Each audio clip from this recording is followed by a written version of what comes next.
مسئلہ یہ ہے کہ اگر ایک شک لاحق ہو جائے اور پھر وہ شک برطرف ہو جائے، پھر اس کی جگہ دوسرا شک پیش آ جائے، یہ مسئلہ ہے۔ مثلا پہلے شک کرے کہ 2 رکعتیں پڑھی ہیں یا 3 رکعتیں، 2 اور 3 میں شک ہے، پھر یہ شک ختم ہو جائے، پھر دوسرا شک جو ہے پیش آ جائے کہ اب 3 رکعتیں پڑھی ہیں یا 4۔ پہلے 2 اور 3 میں شک تھا، پھر یہ شک ختم ہوا، شک ہوا کہ یہ 3 اور یا 4، یہ شک ہوا۔ حکم کیا ہے؟ حکم یہ کہ دوسرے شک پر ہم نے عمل کرنا ہے۔ پہلا شک برطرف ہو گیا، ختم ہو گیا، دوسری مرتبہ جو شک لاحق ہوا ہے اس پہ عمل۔ مسئلہ یہی کہ 3 رکعتیں پڑھی یا 4، یہ دوسرا شک لاحق ہوا، پہلا 2 اور 3 میں شک تھا وہ برطرف ہو گیا۔ تو اب 3 اور 4 والے شک پر عمل کریں گے، غور و فکر کریں گے، اگر شک برطرف نہ ہوا تو پھر 4 پر بنا رکھیں گے، نماز کو تمام کریں گے، اور نماز کے بعد نماز گزار کو اختیار ہے کہ 1 رکعت نماز احتیاط کھڑے ہو کر پڑھے یا 2 رکعت نماز احتیاط بیٹھ کر پڑھے۔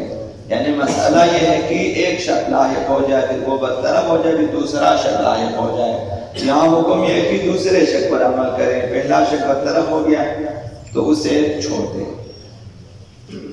مسائل نماز اور احکام حلال و حرام، ان کا سیکھنا سب پر، ہر ایک پر فرض ہے، جیسا کہ آقا رسول اللہ صلی اللہ علیہ وسلم کہ طلب العلم فریضۃ علی کل مسلم و مسلمہ، حصول علم ہر مرد پر اور ہر عورت پر فرض ہے، واجب ہے۔ تو سر فہرست علم دین ہے، اور علوم دینیہ میں بھی احکام حلال و حرام سر فہرست ہے۔ جتنے بھی علوم ہیں آپ فرض کریں، سر فہرست علم دین ہے، اعتقادات ہیں اور احکام شرعیہ ہے، یہ سر فہرست ہے۔ اگر باقی علوم سیکھنا واجب ہے تو دینی علوم حاصل کرنا واجب تر ہے، انسان کی دنیا اور آخرت اس سے وابستہ ہے، تو یہ فرض ہے۔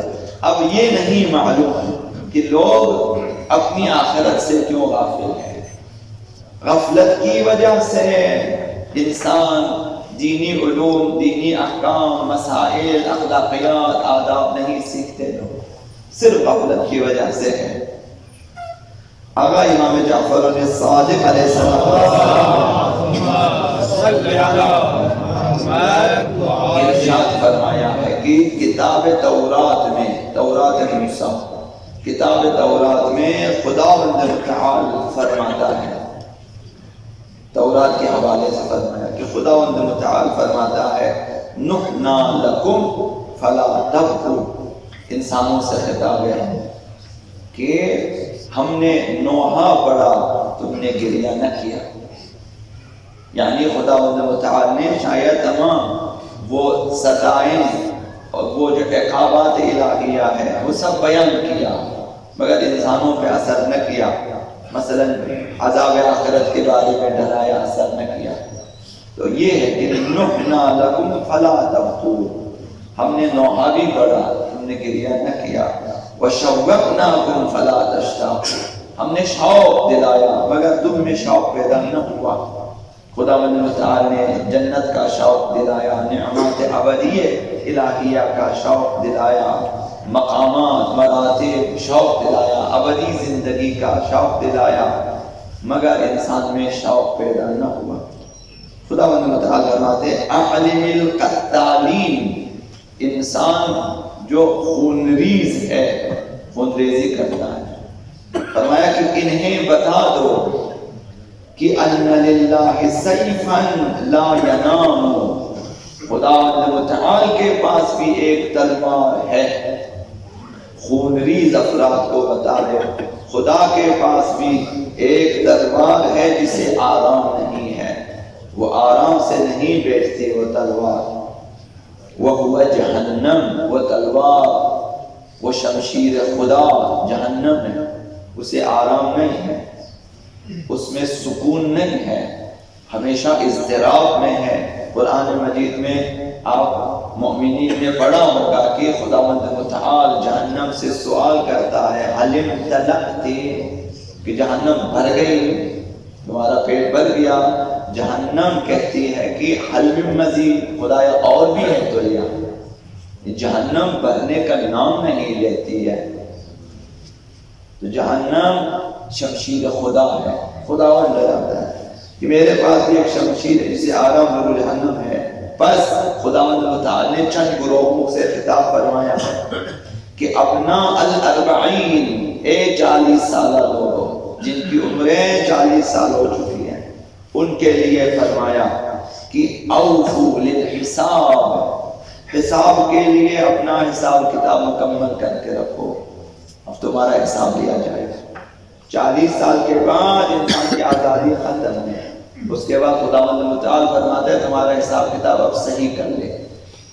اس سے پہلے کہ خداوند متعال تم سے حساب لے، دنیا میں اپنا حساب مکمل کر کے رکھے، کیا لیا ہے، کیا دیا ہے، کیا کھایا ہے، کیا نہیں کھایا، کہاں سے کمایا، کہاں خرچہ، کیا کر رہے ہو، عبادات وغیرہ وغیرہ کیسے سے۔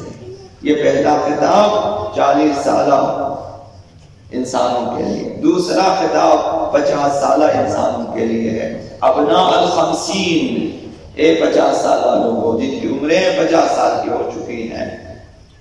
فرمایا کہ زرع قد دنا حصاد، تمہاری مثال اس فصل کی مثال ہے جو پک چکی ہے، اب اس کی جو ہے کاٹنے کا موسم آ چکا ہے، یعنی اب تم اپنے آپ کو سمجھو کہ تمہاری فصل مکمل ہے، تمہاری زراعت ہو چکی ہے، اب فصل کاٹنے کے لیے اب زیادہ ٹائم نہیں ہے کہ تم فصلیں اگاتے رہنا، ابھی تمہاری فصل ختم ہو چکی ہے، تم کاٹنے کے لیے یعنی جتنا بونا تھا تم نے بو لیا، جتنا کاشت کرنا تھا کر لیا، اب صرف فصل کاٹ کے انتظار میں رہو۔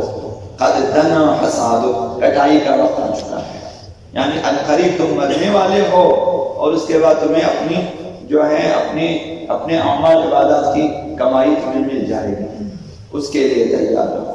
اور تیسرا خطاب 60 سالہ افراد کے لیے ہے۔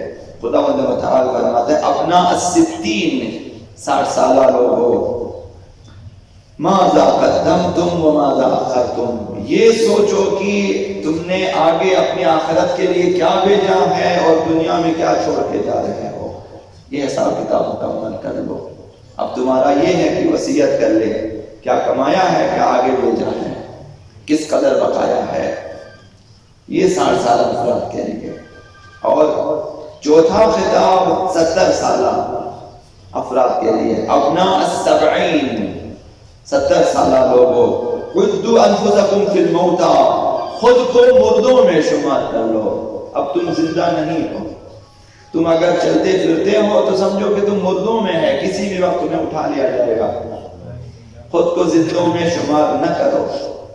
لہذا یہ جو چند روزہ دنیاوی زندگی ہے اسے غنیمت جانے، اس میں زیادہ سے زیادہ احکام اسلامی سے آشنا ہو جائیں اور اپنی عبادتوں کو درست کر لیں، اور اپنے جو ہیں جن کے حقوق ادا کرنے وہ ادا کر لیں، سر فہرست اپنی عبادتوں کا اب ان کا حساب دینا ہے آگے، اب جتنے دن باقی ہیں کوشش کریں گے اپنی عبادتوں کو ٹھیک کر لیں۔